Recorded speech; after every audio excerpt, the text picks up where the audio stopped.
Shri advocate Narayanan Namboothiri, ഒരു federal സംവിധാനത്തെ, രാജ്യത്തിൻ്റെ ബഹുസ്വരതയെ എങ്ങനെയാണ് ഒറ്റ തെരഞ്ഞെടുപ്പ് കൊണ്ട് തകർക്കാൻ കഴിയുന്നത്?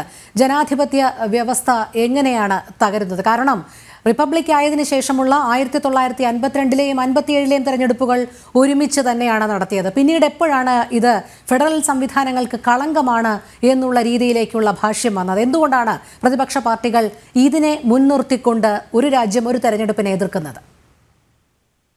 പ്രതിപക്ഷ പാർട്ടികൾ എതിർക്കുന്നത് എന്തുകൊണ്ട് എന്ന് ചോദിച്ചാൽ അതിനൊരു മറുപടി പറയാനില്ല. എതിർക്കുകയാണ് പ്രതിപക്ഷ ധർമ്മം എന്ന് വിശ്വസിക്കുന്ന പാർട്ടികൾ ഉള്ളിടത്തോളം കാലം, സംവിധാനങ്ങൾ ഉള്ളിടത്തോളം കാലം അവർ എതിർത്തുകൊണ്ടേയിരിക്കും. പക്ഷെ ആ എതിർപ്പിന്റെ വേണ്ടി പറയുന്ന കാര്യങ്ങളിൽ എന്തെങ്കിലും കഴമ്പുണ്ടോ എന്നുള്ളതാണല്ലോ നമ്മൾ നോക്കേണ്ടത്. സത്യത്തില് കോൺഗ്രസിന്റെ പ്രതിനിധി ഈ ഒരേ തെരഞ്ഞെടുപ്പ്, ഒരു രാജ്യം ഒരു തെരഞ്ഞെടുപ്പ് നയം വന്നാൽ അത് രാജ്യത്തിന്റെ ബഹുസ്വരത നഷ്ടപ്പെടുമെന്ന് പറയുമ്പോൾ, അങ്ങനെ അത് ശരിയാണെങ്കിൽ ഈ രാജ്യത്തിന്റെ ബഹുസ്വരത നഷ്ടപ്പെടുത്താൻ വേണ്ടിയുള്ള നടപടികൾ സ്വീകരിച്ച പാർട്ടി കോൺഗ്രസ് പാർട്ടിയാണ്. കാരണം നിങ്ങൾ അവതാരക സൂചിപ്പിച്ചതുപോലെ തന്നെ 52-ൽ ഇന്ത്യയുടെ ആദ്യത്തെ തെരഞ്ഞെടുപ്പ് തൊട്ട് 57ലെയും 64ലെയും തെരഞ്ഞെടുപ്പ് എനിക്ക് തോന്നുന്നു 67ലെ തെരഞ്ഞെടുപ്പ് വരെ ഉണ്ടോ എന്ന് എനിക്ക് സംശയമുണ്ട്. ഒരേ ഘട്ടത്തിലാണ് അസംബ്ലിയിലേക്കും ലോക്സഭയിലേക്കും തെരഞ്ഞെടുപ്പ് നടന്നത്. 59ലാണ് കേരളത്തിലെ EMS നമ്പൂതിരിപ്പാടിന്റെ ഗവൺമെന്റിനെ ഡിസോൾവ് ചെയ്യുന്നത്. അതെ.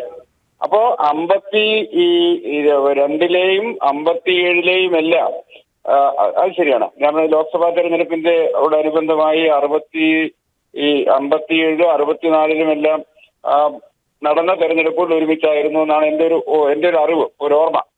എന്താണെങ്കിലും 52ലും 57ലും ഒരുമിച്ചാണ് തെരഞ്ഞെടുപ്പ് നടക്കുന്നത്. ഞാൻ എന്റെ ചെറുപ്പകാലത്ത് ലോക്സഭയും നിയമസഭയും ഒരേപോലെ ഒരുമിച്ച് നടന്ന ചരിത്രമുണ്ട്. അപ്പൊ എന്റെ ഓർമ്മ വെച്ചാണ് ഞാൻ സൂചിപ്പിക്കുന്നത്. എന്താണെങ്കിലും ആ തെരഞ്ഞെടുപ്പിലൊന്നും ഈ രാജ്യത്തിന്റെ ബഹുസ്വരതയ്ക്ക് ഒരു കുഴപ്പവും ഉണ്ടായില്ല. ഇനി ഈ ലോക്സഭയിലേക്കും നിയമസഭയിലേക്കും ഒരുമിച്ച് തെരഞ്ഞെടുപ്പ് നടന്നാൽ ഉണ്ടാകുന്ന ഗുണങ്ങളെ കുറിച്ച് അവരോട്ട് ചിന്തിക്കില്ല.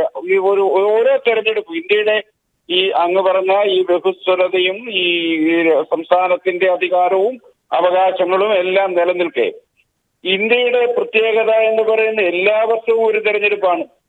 2024 ലോക്സഭാ തെരഞ്ഞെടുപ്പ് ഈ 24 ഡിസംബറിൽ അല്ലെങ്കിൽ നവംബറിൽ മഹാരാഷ്ട്ര തെരഞ്ഞെടുപ്പ്, 2025 ആദ്യം പല നിയമസഭകളിലേക്ക് തെരഞ്ഞെടുപ്പ്, 26 തെരഞ്ഞെടുപ്പ്, ഇങ്ങനെ ഓരോ വർഷവും ഇന്ത്യയിലെ ഏതെങ്കിലും ഒരു ഭാഗത്ത് തെരഞ്ഞെടുപ്പാണ്. ആ ഓരോ തെരഞ്ഞെടുപ്പിനും വേണ്ടി വരുന്ന കോടിക്കണക്കിന് രൂപ സംസ്ഥാന ഖജനാവിനുണ്ടാകുന്ന ചെലവ്.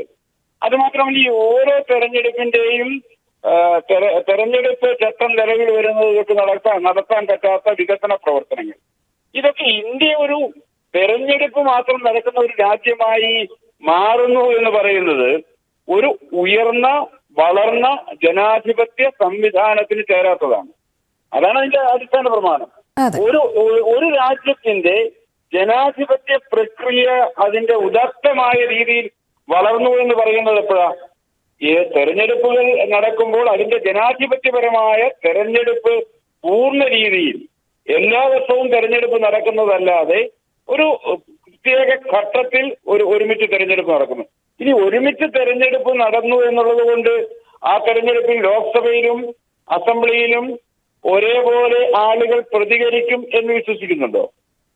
അത്തരമൊരു ഭയമാണ് എനിക്ക് തോന്നുന്നു. അത്തരമൊരു ഭയമാവും കോൺഗ്രസ് ഉൾപ്പെടെയുള്ള പ്രതിപക്ഷ കക്ഷികളെ ഇതിൽ നിന്ന് പിന്തിരിപ്പിക്കാൻ കാരണം. ഇപ്പൊ ലോക്സഭാ തെരഞ്ഞെടുപ്പിൽ എങ്ങനെയാണോ വോട്ട് ചെയ്യുന്നത് അതേപോലെ നിയമസഭകൾക്കും വോട്ട് ചെയ്യും എന്ന് ആണ് പ്രതീക്ഷിക്കുന്നതെങ്കിൽ ഇന്ത്യയുടെ ജനാധിപത്യ പാരമ്പര്യത്തെയും ഇന്ത്യൻ ജനതയുടെ ജനാധിപത്യ വിശ്വാസത്തെയും ഇന്ത്യൻ ജനതയുടെ തെരഞ്ഞെടുക്കാനുള്ള യഥാർത്ഥ ജനപ്രതിയെ തെരഞ്ഞെടുക്കാനുള്ള അവരുടെ കഴിവിനെയും കോൺഗ്രസ് ഉൾപ്പെടുന്ന പ്രതിപക്ഷ കക്ഷികൾ അണ്ടർ എസ്റ്റിമേറ്റ് ചെയ്യുന്നു എന്ന് പറയേണ്ടി വരും. അതെ, അതുതന്നെയാണ് പ്രതിപക്ഷ പാർട്ടികൾ ഉന്നയിക്കുന്നത്. നമുക്ക് അതിലേക്ക് വരാം. കാരണം തുടക്കത്തിൽ പറഞ്ഞതുപോലെ പ്രാദേശിക പാർട്ടികളും ദേശീയ പാർട്ടികളും തമ്മിലുള്ള ഒരു മത്സരം ഉണ്ടാകുമ്പോൾ അത് എങ്ങനെ തുല്യതയിലേക്ക് എത്തും എന്നുള്ളതൊക്കെ അതിലേക്ക് വരാം.